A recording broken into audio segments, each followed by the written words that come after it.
in Ukraine. There's 2,000 people that need oxygen to survive. And in fact, if anything, that number has gone up because we have people with injuries, people undergoing surgery who need oxygen. We have children with childhood pneumonia. We have women in difficulties. So oxygen is not just life-saving in COVID. Oxygen is life-saving, full stop. You need it when you need it. You can't wait till tomorrow for oxygen.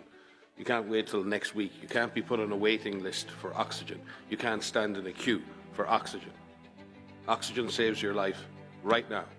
And Ukraine needs that. If we do not get oxygen into the system and other critical drugs, people will die needlessly. Well, they're dying needlessly to start with. But when you see nurses mechanically ventilating infants in basements of hospitals, even the toughest of us, we struggle to watch that. And those heroes who are there, those mainly women, might I add, in those basements who are taking care of those kids. But if you're a 65 or 70-year-old in an ICU, no one can carry you down the stairs to the basement. So many patients in adult ICUs cannot be moved.